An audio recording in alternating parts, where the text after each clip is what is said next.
Hello everyone, welcome to Being a Best Teacher YouTube channel. In this lecture, we are going to understand about the topic economics of education. देखिए education के अंदर जो है economics कैसे work करता है, एक नया एस्पेक्ट, एक नया डिसिप्लिन ये है। आपने इकोनॉमिक्स सुना होगा, एजुकेशन वर्ड सुना होगा। इकोनॉमिक्स की स्टडीज़ होती है, बैचलर्स होता है इकोनॉमिक्स में, मास्टर्स होता है। ऐसे ही एजुकेशन के अंदर बैचलर्स होता है जिसे हम बीएड बोलते हैं, मास्टर्स होता है जिसे हम एमएड बोलते हैं। बट इकोनॉमिक्स के अंदर एजुकेशन ये क्या है, ये हमें आज के इस टॉपिक में समझना है। इकोनॉमिक्स ऑफ एजुकेशन, इसका क्या मीनिंग है, नेचर है एंड स्कोप है। चैनल पे पहली बार विज़िट कर रहे हैं तो चैनल को सब्सक्राइब ज़रूर कर लें। एंड देखिए, इससे पहले भी हमने काफ़ी सारे लेक्चर्स किए हुए हैं relatively from this particular topic या दिस पर्टिकुलर सब्जेक्ट बेसिकली, तो वो लेक्चर्स नहीं देखे हैं तो ज़रूर देखें। एंड देखिए, जब भी हम इकोनॉमिक्स की बात करते हैं तो हमारे दिमाग में आता है पैसा, राइट। बेसिकली फंड्स, क्या मतलब कितनी इकोनॉमी वाइज हमारे पास, मतलब कितना, एक शब्द में बात करें तो पैसा है, राइट। सो और एजुकेशन की बात करें तो पढ़ाई लिखाई, नॉलेज, स्किल्स, ये सब आता है दिमाग में। तो देखिए, आपने अक्सर देखा होगा बहुत सारी कंट्रीज़ हैं, ठीक है। किसी कंट्री का एजुकेशन बहुत स्ट्रॉन्ग है, किसी का मॉडरेट है, किसी का बहुत पुअर है, राइट। तो ये चीज़ें किस चीज़ पे डिपेंड करती हैं? ये चीज़ डिपेंड करती हैं कि उस देश की अर्थव्यवस्था यानी कि इकोनॉमी कैसी है, राइट। कितने पैसे उस देश के पास हैं, कितने नहीं है, कितना पुअर है वो देश, कितना डेवलपिंग है या डेवलप्ड है, राइट। सो हमारे देश की बात करते हैं, इंडिया के अंदर हमारा देश डेवलपिंग है। हमारे देश में एजुकेशन पे एक अच्छा खासा खर्चा, बजट तैयार किया जाता है एनुअली। बट हाँ, जो डेवलप्ड स्टेट्स हैं, कंट्रीज़ हैं, उनके मुकाबले अगर हम देखें तो हाँ, हम बहुत पीछे अब भी हैं, राइट। जैसे कि अमेरिका को आप देखेंगे, चाइना को आप देखेंगे, जापान को देखेंगे, कितने टेक्निकल, कितने साइंटिफिक लोग वहाँ पर हैं, क्योंकि वहाँ पे एजुकेशन के अंदर अलग तरह की नीतियाँ हैं और अलग तरह की इकोनॉमिक्स, मतलब खर्चा किया जाता है, राइट। अलग लेवल का पैसा उस देश के पास है और वो उतना खर्च करते हैं। तो ये डिपेंड करता है एक देश की इकोनॉमिक्स कैसी है, इकोनॉमी कैसी है, कितना पैसा वो एजुकेशन पे लगा सकते हैं, नहीं, उसी हिसाब से जो है लाइक ये मीनिंग रहता है बेसिकली इकोनॉमिक्स ऑफ एजुकेशन, ठीक है। और ऐसे ही एक देश की एजुकेशन कैसी होगी वो इस पे बहुत निर्भर करता है। आप देखो, कोई ऐसी कंट्री देखोगे जो अंडर डेवलप्ड है, डेवलपिंग भी नहीं है और अंडर डेवलप्ड है, काफ़ी पुअर कंट्री है, तो वहाँ पे आप देखोगे वहाँ पे एजुकेशन इतनी अच्छी नहीं है। हमारे देश से लाइक कंपेयर भी नहीं कर सकते। हमारे देश की हम मॉडरेट लेवल पे बोलते हैं, बहुत अच्छी भी नहीं है, बहुत बेकार भी नहीं है, मॉडरेट लेवल पे हम आते हैं। और डेफिनेटली हम प्रोग्रेस कर रहे हैं दिन प्रतिदिन। हम बाकी देश को कंपटीशन देने की बिल्कुल कोशिश कर रहे हैं। हमारा देश डेवलपिंग से डेवलप्ड की ओर जा रहा है, प्रोग्रेस कर रहा है डेली बेसिस पे, राइट। बट जो कंट्रीज़ बहुत पुअर हैं वहाँ पे एजुकेशन जो है बिल्कुल अच्छा नहीं है, राइट। सो ये कैसे निर्भर कर रहा है? वहाँ की इकोनॉमी पे। तो इस तरीके से इकोनॉमिक्स का तो भाई बहुत एक गहरा प्रभाव, एक बहुत इफ़ेक्ट, मेजर इफ़ेक्ट जो है वो पड़ता है एजुकेशन पे। अब बात करते हैं देखिए पुराने टाइम की। तो देखिए, एजुकेशन के अंदर इकोनॉमिक्स का पहले इतना रोल नहीं था, मतलब ये economics of education as a branch नहीं देखा जाता था। आजकल देखिए, इकोनॉमिक्स ऑफ एजुकेशन एक पर्टिकुलरली सब्जेक्ट डिसिप्लिन है, राइट। कॉलेज लेवल पे स्टूडेंट्स इसकी पढ़ाई करते हैं। अब देखिए, इस क्षेत्र की, इस एकेडमिक डिसिप्लिन की, इस सब्जेक्ट की पढ़ाई भाई करेगा कौन कौन? देखिए, एजुकेशनिस्ट करेंगे, राइट, और साथ में इकोनॉमिस्ट करेंगे, ठीक है। ये दो लोग होंगे जो एजुकेशन पढ़ रहा है, राइट, बैचलर्स मास्टर्स कर रहे हैं, जो इकोनॉमी में, इकोनॉमिक्स में बैचलर्स मास्टर्स कर रहे हैं वो पढ़ेंगे, या कोई डिप्लोमा कर रहे हैं इकोनॉमिक्स से, एजुकेशन से रिलेटेड, वो ये डिसिप्लिन को, जैसे आप सब पढ़ रहे हैं, वो इस टॉपिक को पढ़ेंगे, राइट।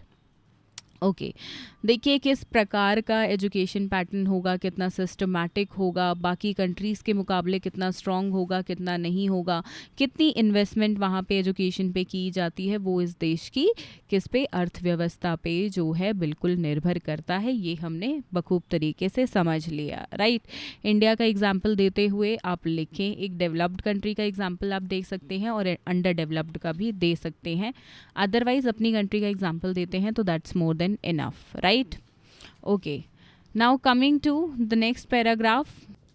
बेसिकली यहाँ पे इकोनॉमिक्स ऑफ एजुकेशन में देखिए एक नई ब्रांच है, एक सेपरेट ब्रांच है जिसके अंदर स्टडी की जाती है कॉज एंड इफेक्ट की रिलेशनशिप, क्या कारण है, क्या उसकी वजह से इफ़ेक्ट्स पड़ रहे हैं, राइट। वो यहाँ पे उसका रिलेशनशिप, उसकी तालमेल देखी जाती है, किसके बीच की, एजुकेशन और इकोनॉमिक्स के बीच की तालमेल देखी जाती है इकोनॉमिक्स ऑफ एजुकेशन की स्टडी में। कौन कौन पढ़ता है वो भी हमने देख लिया, इकोनॉमिस्ट और एजुकेशनिस्ट जो हैं वो इस विषय को, इस सब्जेक्ट डिसिप्लिन को पढ़ते हैं, राइट। इसमें थ्योरीज, पैराडॉक्सेस, इकोनॉमिक्स कैसे देखिए एजुकेशन की फील्ड में काम करता है उससे रिलेटेड थ्योरी, प्रिंसिपल्स, ये सब पढ़ते हैं, राइट। और यहाँ पे देखिए इकोनॉमिक्स को एजुकेशन के अंदर क्या क्या इश्यूज आ रहे हैं वो एक्सप्लेन करने के लिए जो है एक मतलब सहायता ली जाती है इकोनॉमिक्स की। दैट सपोज मैं अपने देश की बात करें तो हमारे देश में देखिए क्यों एजुकेशन पैटर्न इतना स्ट्रॉन्ग नहीं है अभी भी, तो मेन रीज़न यही है, पैसा, इतना पैसा नहीं है, बजट और अच्छा होना चाहिए, उतना नहीं है। गांव के स्कूलों में आप बात करें तो उतना टेक्नोलॉजी, साइंस नहीं पहुंच पा रहा है रूरल एरियाज़ में। अर्बन में है वो भी इतने अच्छे लेवल का नहीं है जितना डेवलप्ड कंट्रीज़ में है। सिंपल सी बात है, इकोनॉमिक्स, राइट। तो ये सब इश्यूज़ क्यों आ रहे हैं, क्या है, ये सब भी इकोनॉमिक्स की मदद से ही कॉन्सेप्ट जो है वो एक्सप्लेन किए जाते हैं, राइट। एक यहाँ पे डेफिनेशन है बाबालोला की तरफ से दी हुई है, अगर आप इंक्लूड करना चाहें तो अपने आंसर में कर सकते हैं, अदरवाइज स्किप भी कर सकते हैं। अब देखिए यहाँ पे एक गवर्नमेंट का बहुत मेजर रोल होता है और साथ में सेंट्रल, स्टेट और लोकल गवर्नमेंट तीनों की साझेदारी, ठीक है, बहुत ज़रूरी है ताकि जो एजुकेशन के अंदर प्रॉब्लम्स हैं इकोनॉमी के बेसिस पे उनको जो है दूर किया जा सके। देखिए आज के टाइम में एक नया रूल है, ठीक है, काफ़ी सालों से आ रहा है मतलब, बट इंडिपेंडेंस से देखें तो हमें इंडिपेंडेंस के बाद कुछ ऐसी चीज़ें देखने को मिली थी कि जिसके बाद ये रूल आया। वो रूल क्या है पहले ये समझिए।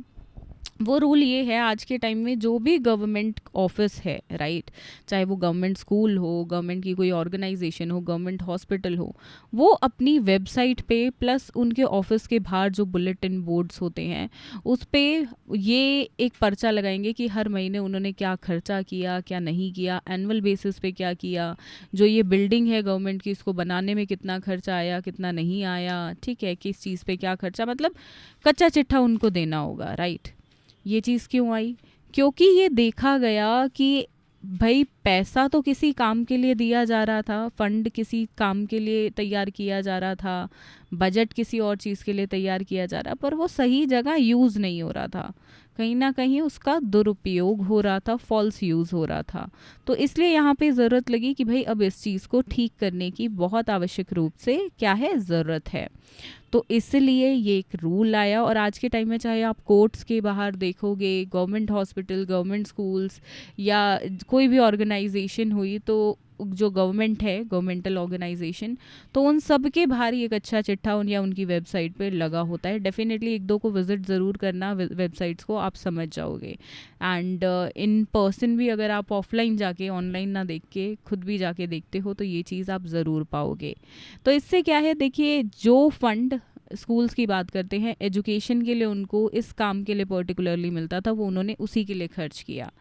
एक चीज़ जो बहुत हाईलाइट हुई थी बीच में वो थी कि सेंट्रल गवर्नमेंट स्टेट्स को पैसा तो देती थी, भाई हमने ये स्कीम लॉन्च करी है, इस पे खर्चा करना, पर वो उसको अपनी रैलीज़ के लिए या अदर काम के लिए, ठीक है, ऐसे यूज़ कर देते थे। तो इस तरह से पढ़ाई का जो एजुकेशन का पैसा था उसका दुरुपयोग हो रहा था। तो ये एक जो है हमें नया फिर प्रावधान देखने को मिला, ठीक है, जो काफ़ी अच्छा भी था। तो बेसिकली देखिए सबकी साझेदारी है, चाहे local government, panchayat, district level, subordinate, subdivision level, इन सब की हम बात करें या सेंट्रल स्टेट की साझेदारी की बात करें, सबका एक कोलैबोरेटिव एफर्ट एजुकेशन में रहता है, राइट।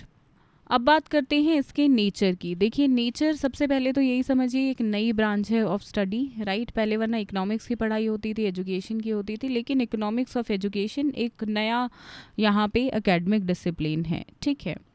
अब इसके अंदर देखिए यहाँ पे एजुकेशन के अंदर क्या प्रॉब्लम्स आ रहे हैं, क्या ड्रॉबैक्स हैं, वो पता लगाए जाते हैं, उनके सॉल्यूशंस दिए जाते हैं। आज के टाइम की देखिए 21st सेंचुरी की ये डिमांड हो गई है 21वीं सदी की कि इस तरीके की भी एजुकेशन के अंदर लाइक इकोनॉमिक्स कैसे important role, crucial role play करता है, ये हम देखें, ठीक है। ये एक साइंटिफिक डिसिप्लिन है। यहाँ पे देखिए ऐसा नहीं है कि बिल्कुल साइंस का एप्लीकेशन नहीं है, साइंस का एक बहुत बड़े लेवल पर एप्लीकेशन है। ऐसी टेक्निक्स या ऐसी जो प्रॉब्लम्स आ रही हैं उनके सुझाव जो हैं वो साइंटिफिक वे में ही देखे जाते हैं। अप्लाइड सब्जेक्ट है, डेफिनेटली यहाँ पे इकोनॉमिक्स को एजुकेशन के अंदर अप्लाई किया जा रहा है। देन यहाँ पे थ्योरीज, प्रिंसिपल्स और कॉन्सेप्ट्स हमें मिल रहे हैं। फंक्शंस ऑफ इकोनॉमिक्स जो हैं वो एजुकेशन के अंदर मेजर रोल प्ले कर रहे हैं, राइट, सो दैट काफ़ी चीज़ें हम अचीव कर सकें, जो ऑब्जेक्टिव्स है एजुकेशन के, गोल्स हैं, वो अचीव कर सकें। Next is new and emerging branch है एजुकेशन के अंदर, definitely, and mid of 20th century में इसकी स्टडी जो है वो स्टार्ट हो गई थी। Separately as an academic discipline हमें इकोनॉमिक्स ऑफ एजुकेशन देखने को मिल गया था बेसिकली। डायनामिक कंटेंट एरियाज इसके पास हैं। डेफिनेटली देखिए इकोनॉमिक्स के अंदर हम सिर्फ एजुकेशन इकोनॉमिक्स में कैसे रोल प्ले करता है वो नहीं पढ़ सकते हैं, एजुकेशन के अंदर बात करें तो भी नहीं पढ़ सकते हैं, राइट। हो सकता है हम एज अ पार्ट पढ़ ले बट उतना ध्यान ना दे पाएँ। तो यहाँ पे इस सब्जेक्ट के अंदर हम डायनामिक वे में कंटेंट एरियाज दे सकते हैं और स्पेशली हम ये समझ पाएंगे, हम एज अ टीचर्स या इकोनॉमिस्ट ये समझ पाएंगे जो भी इस सब्जेक्ट को पढ़ते हैं, इस एकेडमिक डिसिप्लिन को पढ़ते हैं, कि कितने एक बड़े लेवल पे इफ़ेक्ट करता है इकोनॉमी, किस पे, एजुकेशन पे, राइट। एक सिस्टमैटिक बॉडी ऑफ नॉलेज है, बिल्कुल यहाँ पे रिसर्च स्टडीज़ होती हैं, रिकॉग्नाइज किया जाता है डिफरेंट चीज़ें, तभी तो देखिए रिसर्च हो रही है, तभी तो प्रॉब्लम पता चल रही है और तभी उसके सॉल्यूशंस भी मिल रहे हैं। इंटरडिसिप्लिनरी है क्योंकि यहाँ पे एजुकेशन और इकोनॉमी दोनों की बात हो रही है, साथ में साइंस, मैथ्स, इन सब का भी एप्लीकेशन है, राइट। सो इस तरीके से आप अपना आंसर लिख सकते हैं, अपने वर्ड्स में लिखें। देखिए आंसर को ऐसा ना करें कि जस्ट आप यहाँ से लिख रहे हैं, अपने वर्ड्स में आप जितना लिखेंगे उतना इफ़ेक्टिव आपका आंसर डेफिनेटली लगेगा। अब बात करेंगे इसकी स्कोप की। तो देखिए स्कोप जो है वो बहुत वाइड है इन नेचर। कैसे, देखिए यहाँ पे डायनामिक है सबसे पहले स्कोप और वाइड है, ठीक है। यहाँ पे देखिए जो लूप होल्स हैं वो पता लगाए जा सकते हैं, ठीक है। अदरवाइज़ क्या होगा, फ्यूचर में जो लूप होल्स आएंगे या करंटली जो है वो नहीं पता चलेंगे, राइट। साथ में एजुकेशन प्लानिंग उस तरीके से हो सकती है, जब हम इकोनॉमिक्स ऑफ एजुकेशन को स्टडी करेंगे तभी तो एजुकेशन प्लानिंग कैसी होनी चाहिए वही पता चलेगा, किस हिसाब से एजुकेशनल कॉस्ट होनी चाहिए और क्या उसके बेनिफिट्स हैं वो पता चलेगा, राइट। ये अगेन एक स्कोप है। एफिशिएंसी एजुकेशन की कितनी है वो पता चलेगी। Cost effective of education, human resource development या ह्यूमन कैपिटल फॉर्मेशन, बेसिकली कितना ह्यूमन रिसोर्स होना चाहिए वो भी, मतलब मैन पावर प्लानिंग कितनी होनी चाहिए, लेट सपोज स्टाफिंग कितनी होनी चाहिए, राइट। देखिए कोई भी स्कूल हुआ वो यही तो देखता है ना कि भाई मेरा बजट कितना है, उस हिसाब से ही स्टाफ रखता है, कितने स्टूडेंट्स हैं, कितने स्टूडेंट्स पे कितना स्टाफ होना चाहिए according to the rules, right. तो ये सब यहाँ पे स्कोप इकोनॉमिक्स ऑफ एजुकेशन का है। लेट सपोज आपने ये पढ़ा ही नहीं है तो आपको पता कैसे चलेगा ये सब चीज़ें कि भाई आप लेट सपोज आप टीचर हो, आप तो स्कूल से मांग रहे हो मुझे ये दो पढ़ाने के लिए, वो दो, भाई साथ में ये भी तो देखना पड़ेगा ना, इकोनॉमिक्स ऑफ एजुकेशन यानी कि कितना बजट है, कितना पैसा है भाई, राइट। ओके, सो ये यहाँ पे कुछ स्कोप और है, इस तरीके से आप कैटेगराइज कर सकते हैं, राइट। एंड खुद से लिखें। देखिए आंसर जितना इफ़ेक्टिव वे में आप खुद से लिखते हैं आंसर, उतना अच्छा आपका आंसर होता है। Don't go for the like bookish language. Easy topic है, आप समझ लेते हैं एक बार कैसे लिखना है, and just give a reading to this, then you will certainly get to know कि किस तरीके से आप स्कोप लिख सकते हैं। बट स्कोप वास्ट है, वाइड से है, इसके अलावा भी आप खुद से अपने पॉइंट्स जो हैं आपके माइंड में क्लिक हो वो डेफिनेटली अपने आंसर में इंक्लूड कर सकते हैं, राइट। एंड किस तरीके से देखिए एजुकेशन एक कंजम्पशन है, ठीक है। इस पॉइंट पे मैं अभी आती हूँ, आप जस्ट एक बार स्लाइड्स देख लीजिए। So here our answer ends, right. Okay, देखिए एजुकेशन कैसे एक कंजम्पशन है, ठीक है। ये टॉपिक भी अक्सर एग्ज़ाम में पूछा जाता है, तो वो कंजम्पशन कैसे है वो भी पॉइंट्स आपको इसी टॉपिक से मिलेंगे, कोई लाइक हटके पॉइंट्स नहीं है। तो अगर आपका क्वेश्चन आता है 4 मार्क्स में या as a long question, short question, long question कि एजुकेशन कैसे कंजम्पशन है, कंज्यूम की जाती है, राइट, तो उसके पॉइंट्स भी आप यहीं से ही डाल सकते हैं। इस लेक्चर के लिए सिर्फ इतना ही, मिलेंगे बहुत जल्द एक नई लेक्चर में। Thank you.